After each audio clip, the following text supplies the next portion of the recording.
Welcome বন্ধুরা, মা অন্নপূর্ণা রান্নাঘরে সবাইকে ওয়েলকাম জানিয়ে আজকের ভিডিও শুরু করছি। ওখানে দেখলে আমি পটল দেখালাম। পটল আমি ছোটো ডুমো ডুমো করে কেটে নিয়েছি। এখানে আলু কেটে নিয়েছি, একটা আলুর থেকে 4টে করে টুকরো। এখানে যে দেখো মশলা কি নিয়েছি, শুকনো লঙ্কা, চীনাবাদাম আর চালমগজ। এর মধ্যে পোস্ত দিচ্ছি। এটা হচ্ছে সোমবারের নিরামিষ রেসিপি। আমাদের সোমবারে যে একদম পুরোটাই নিরামিষ চলে, সেই এই যে একটা টমেটোকে 4টে টুকরো করে সেটা দিয়ে দিচ্ছি। আজকে দুটো নতুন রেসিপি করব। আজকে এই যে দেখো পটলগুলো কত বড় বড় নিয়েছি। এই যে পটল আমি ছুলে নিয়েছি ঠিক এইভাবে। পটলটা দিয়ে একদম একটা নতুন রেসিপি, পটলের ঘন্ট আজকে তোমাদের সাথে শেয়ার করব। কে কে পটলের ঘন্ট খেয়েছো অবশ্যই কমেন্ট করে জানিও।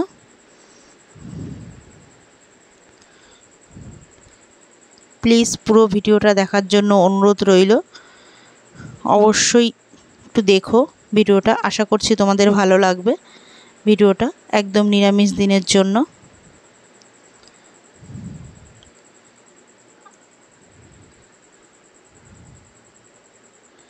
একটু তোমরা আমার পাশে থেকো, সাথে থেকো, না হলে আমি এগিয়ে যেতে পারবো না। আমাকে এগোনোর জন্য একটু সাপোর্ট করো, তোমাদের সাপোর্টটা আমার খুব দরকার। তোমরা যদি আমার ভিডিও না দেখো তাহলে আমি এগোতেই পারবো না।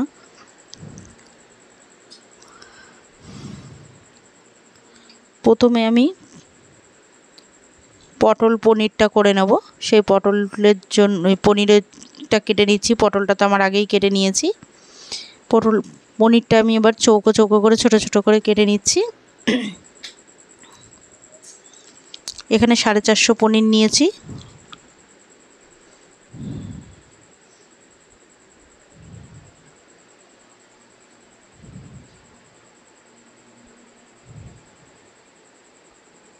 আমি একটু বড় বড়ই পিস করছি, তোমরা যে যার যার মতো করে নিও পিসটা পনিরের।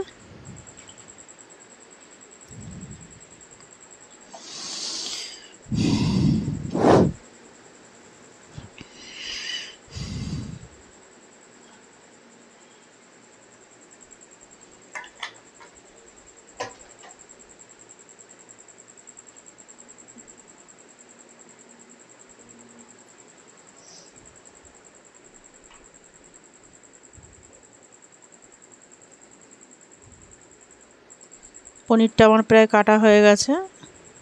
এটা একটু বেশি বড় হয়ে গেছে, ওই জন্য একটুখানি টুকরো করে নিচ্ছি।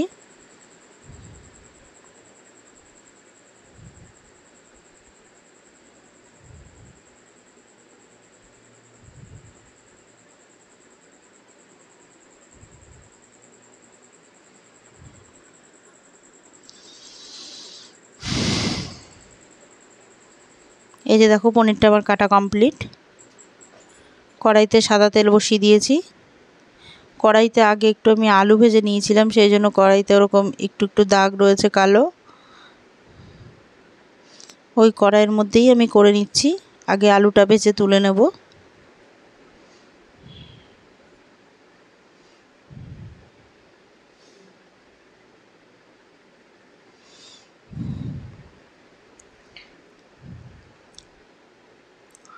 পনিরগুলো ভেজে নিচ্ছি। আবারও একটু তেল দিয়ে নিয়েছি কিছুটা।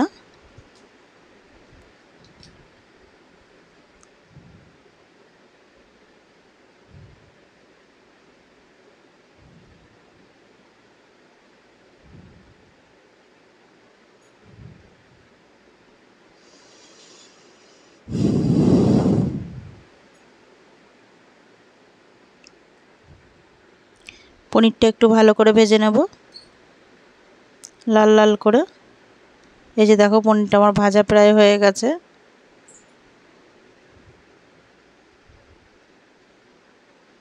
এই যে আমি তুলে নিচ্ছি তেলটাকে ছেঁকে।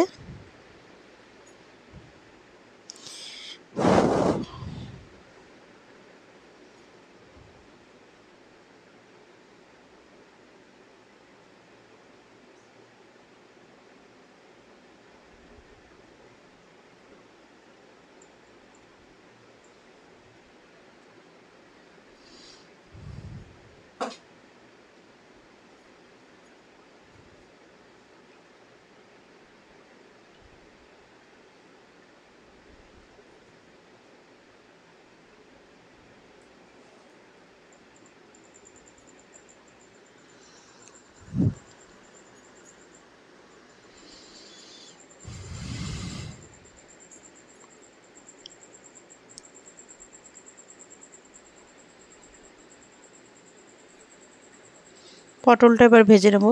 পটলটা আগে ভাজিনি, তার কারণ হচ্ছে তেলটা একটু কালো কালো হয়ে যায় পটল ভাজলে আগে, সেই কারণে পটলটা আমি একটু পরে ভাজছি।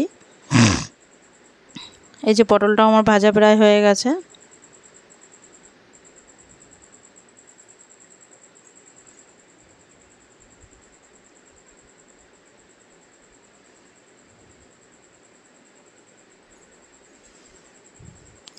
পটলে কিন্তু কোনো নুন হলুদ দিইনি আমি।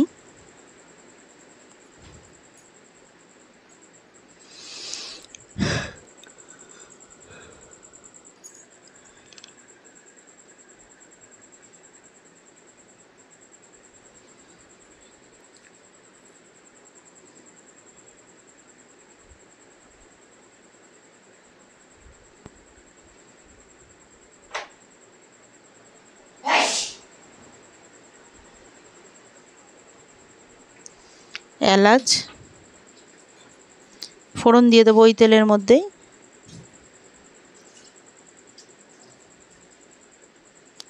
লং, দারচিনি,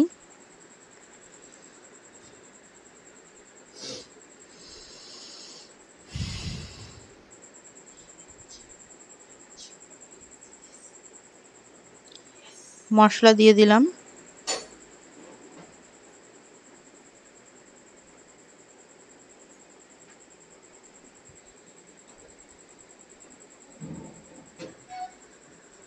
যে মশলাটা পেস্ট করে রেখেছিলাম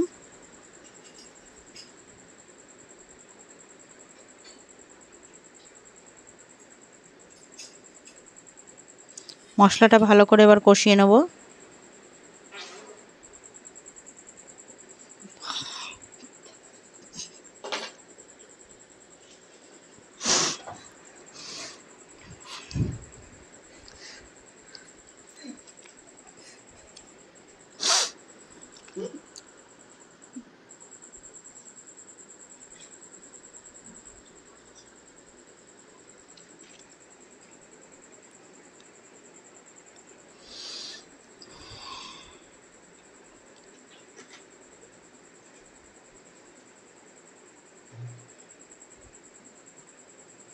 এবার আদা পেস্ট দিয়ে দিচ্ছি।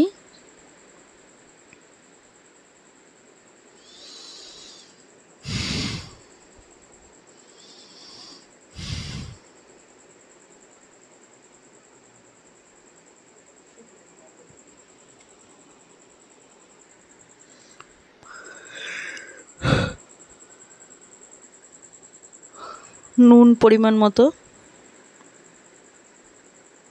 হলুদ,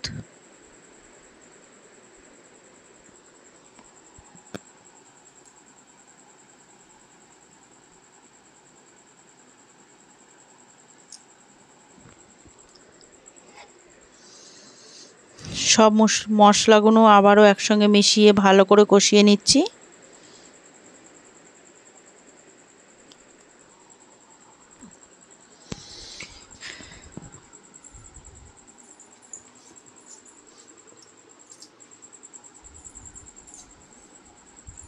কাশ্মীরি লঙ্কার গুঁড়ো, কারণ এখানে শুকনো লঙ্কা আমি বাটা দিয়েছি।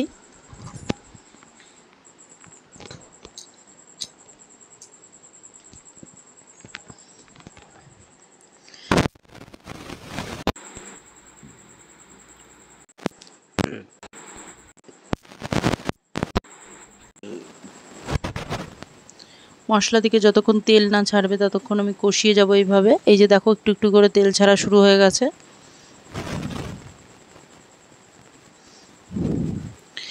ও আর একটা জিনিস বলতে ভুলে গেছি, ওই যে মশলাটা যখন আমি পেস্ট করেছি তখন ওর মধ্যে আমি 5-6টা মতন কাজু দিয়েছি পোস্তর পর, ওটা তোমাদের সাথে আমি দেখানো হয়নি। এই যে দেখো মশলাটা প্রায় কষানো অনেকটা হয়েই গেছে, তেল ছেড়ে গেছিলো, তখনই আমি আলু পটলটা ভাজা দিয়ে দিয়েছি। কাজুটা বেশি দেওয়ার দরকার নেই, অল্প দিলেই হবে। যদি মনে করো না কাজুটা দেবে না, স্কিপ করতে পারো। আমি কাজুটা একটু টেস্টের জন্য দিয়েছি, বা 5-6টা মতন দিলেই হয়, বা যদি মনে করে 2-3টে দেবে তাও হয়। ওই মশলাটার সাথে মেন হচ্ছে চীনাবাদাম, চালমগজ আর পোস্তটা দিতেই হবে। আজকে পটল পনিরের রসাটা একটু অন্যরকমভাবে আমি করতে চেয়েছি। কষানো হয়ে গেছে আমার, জল দিয়ে দিলাম। এবার ঝোলটা ভালো করে ফুটুক।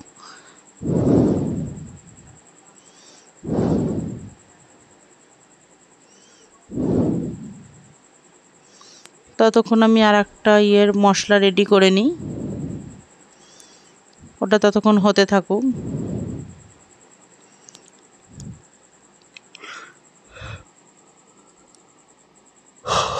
দেখতে পাচ্ছ কি নিয়েছি মশলা, টমেটো, জিরে আর কাঁচা লঙ্কা।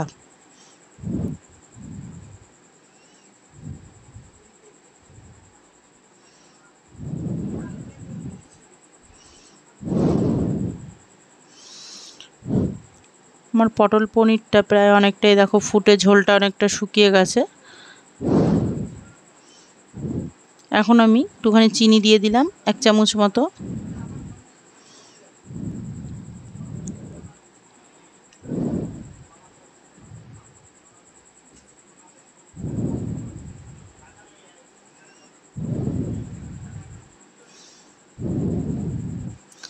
ভেজে রাখা পনিরগুলো দিয়ে দিলাম।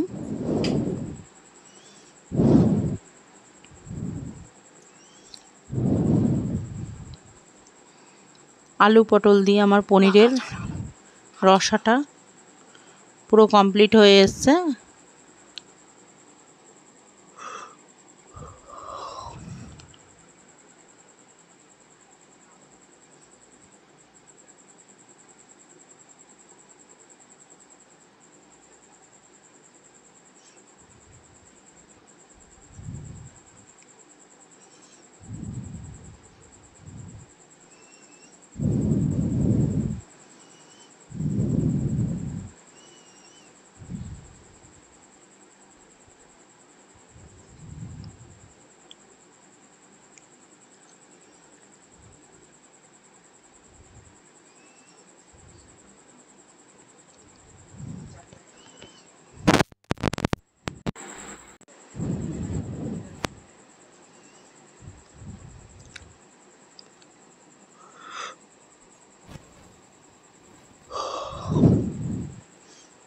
পটল পনিরটা আমার বেশ ভালোভাবে হয়ে এসছে।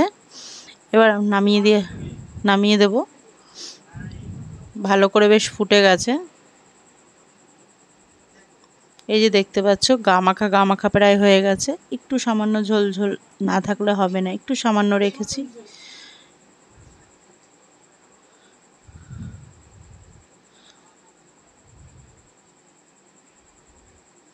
ওপর দিয়ে গরম মশলা ছড়িয়ে দিলাম।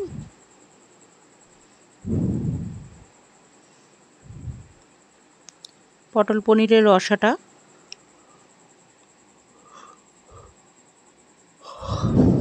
হয়ে গেছে প্রায়। এই যে গরম মশলাটা দিয়ে ভালো করে আবারও মিশিয়ে নিলাম সব কিছু।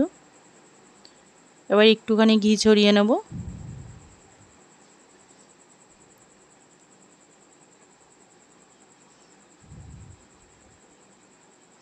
এখনও নিচ দিয়ে বুড়বুড় বুড়বুড় করছে।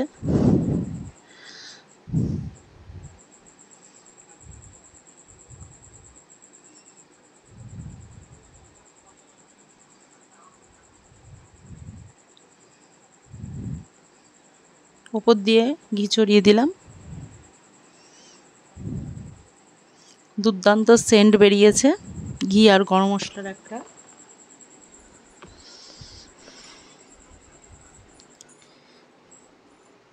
ভালো করে আবারও মিশিয়ে দিলাম। এই যে দেখো আমার পটল পনিরের রসাটা কিন্তু কমপ্লিট হয়ে গেছে। ওটা আমি নামিয়ে নিয়েছি একটা পাত্রে। কড়াইটা পরিষ্কার করে নিয়ে চলে এসেছি। আবার বসিয়ে দিয়েছি কড়াইতে জল। জলের মধ্যে দিয়ে দিলাম নুন। এবার এটা মধ্যে একটা পটলগুলো যে কেটে কেটে রেখেছিলাম ছোট ছোট করে টুকরো করে, সে পটলটা আমি দিয়ে দিচ্ছি ওর মধ্যে। এখানে 500 গ্রাম পটল নিয়েছি।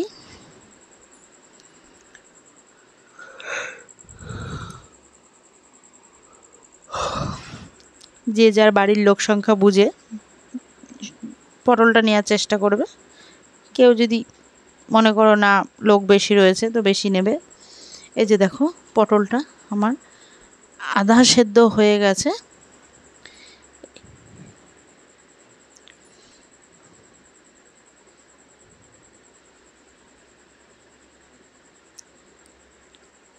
আমি কিন্তু গ্যাসটা বন্ধ করে পটলটাকে ঠিক ওই একইভাবে ঢাকা দিয়ে রেখে দিয়েছিলাম ঘন্টাখানেক মতো।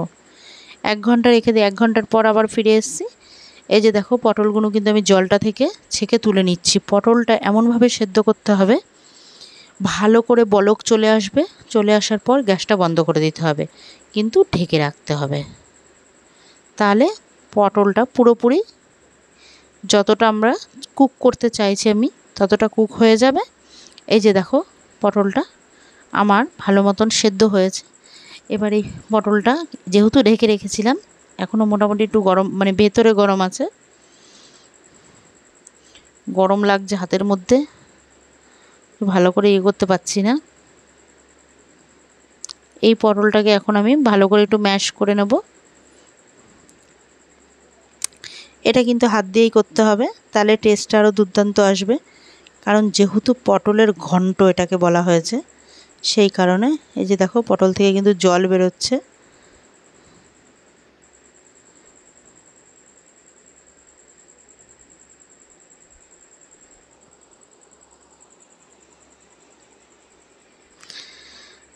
আমার হাতের মধ্যে একটা ফুসকুড়ি হয়েছে, সেটার একটা অসহ্য একটা ব্যথা রয়েছে এখনও পর্যন্ত, ওই জন্য আঙুলটা একটু ইয়ে করতে খুব প্রবলেম হয়। এই গরম তাপটা লাগলে একটু বেশি কষ্ট হয়। তো যাই হোক, ওইভাবেই চলছে, রান্না করতে হবে, খেতে হবে। কড়াইতে তেল বসিয়ে দিয়েছি। কড়াই ভালো মতন আমার গরম হয়ে গেছে।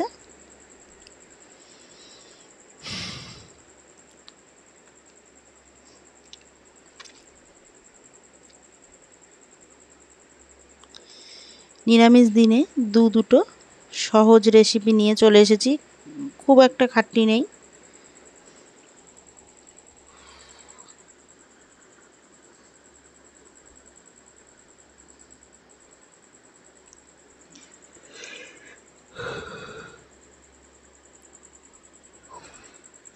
যেটা আমি তেল দিয়ে করছি, তোমরা চাইলে তেলের বদলে ঘি দিয়ে করতে পারো, কিন্তু গরমকাল তো ঘিটা ওইভাবে ব্যবহার করছি না, কারণ আমাদের ঘরে পেটের প্রবলেমের রুগী আমরা সবাই, তো ঘি এরম খেলে আর দেখতে হবে না। যাই হোক, তেলের মধ্যে কিন্তু আমি গোলমরিচ ফোড়ন দিয়ে দিয়েছি। এর মধ্যে কিন্তু অন্য কিছু ফোড়ন দেওয়া যাবে না, গোলমরিচই দিতে হবে, তার সঙ্গে তেজপাতা।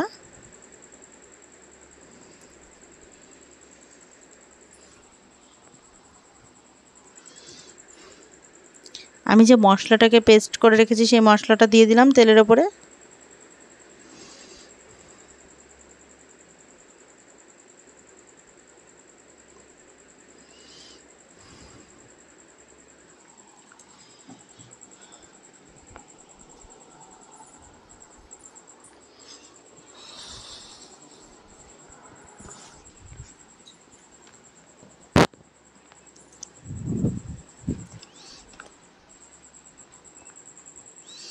ভালো করে মশলাটা কষিয়ে নিচ্ছি, মশলা থেকে যতক্ষণ কাঁচা গন্ধটা না বেরিয়ে যাচ্ছে।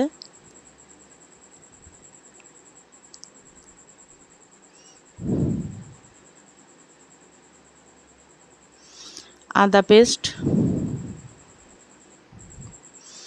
2 চামচ দিয়ে দিলাম।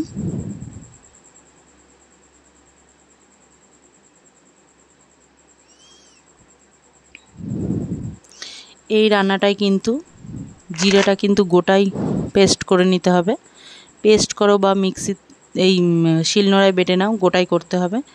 নুন দিয়ে দিয়েছি, এই রান্নায় কিন্তু হলুদ চলবে না।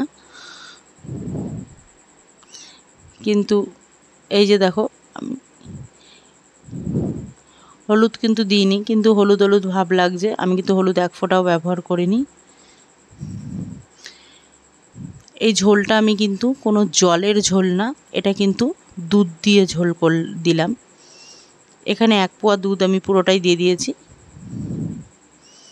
কড়াইটা ভালোই বড় একটু, সেই জন্য অনেকটা নিচেই রয়েছে। এই রান্নাটার যে গ্রেভিটা হবে, ঝোলটা, সেটা কিন্তু টোটালটাই দুধের হবে।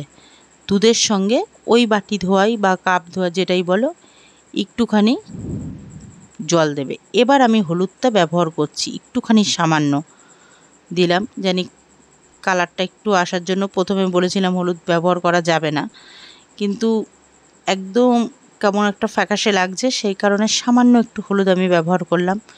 যদি মনে করো তোমরা করবে না, স্কিপ করতে পারো, কোনো অসুবিধা নেই, কারণ এই রান্নাটায় হলুদ অতটা চলে না। তাও আমি দিলাম, কারণ মা বলে হলুদ ছাড়া নাকি কোনো তরকারি খেতে নেই। যাই হোক, এটা হচ্ছে হয়তো কুসংস্কার, আমি সব মানি না। এ দেখো ভালো মতন বলক চলে এসছে। এবার আমি যে পটলগুলোকে ম্যাশ করে রেখেছিলাম সেই পটলগুলো আমি দিয়ে দিলাম। এবার এটাকে ভালো করে হতে দেব, নেড়ে দিচ্ছি। এই রান্নাটা কিন্তু দুর্দান্ত খেতে লাগে, নিরামিষ দিনের জন্য তো একদম পারফেক্ট। দুটো রেসিপি তোমাদের সামনে আমি তুলে ধরলাম, জানি না কেমন লাগবে, আশা করছি ভালো লাগবে। ওপর দিয়ে চিনি ছড়িয়ে দিয়েছি, যে দেখো আমার কিন্তু ঝোলটা পুরো একদম শুকিয়ে গেছে। গরম মশলা দিয়ে দিলাম। এটা করতে খুব বেশিক্ষণ সময় লাগে না, মোটামুটি পটলটা পারফেক্ট সেদ্ধ হয়ে গেলেই রান্নাটা প্রায় ধরো ম্যাক্সিমাম তোমার 50%-এর বেশি কমপ্লিট হয়ে যায়। ওপর দিয়ে ঘি ছড়িয়ে দিলাম, আর বাদ বাকি 50% পরে একটু ফস করে হয়ে যায়। ফস করে বলতে না, এটা আমি মজা মানে এমনি আর কি ছলে বললাম। ফস করে তো কোনো কিছুই হয় না পরিশ্রম না করলে। আশা করছি তোমার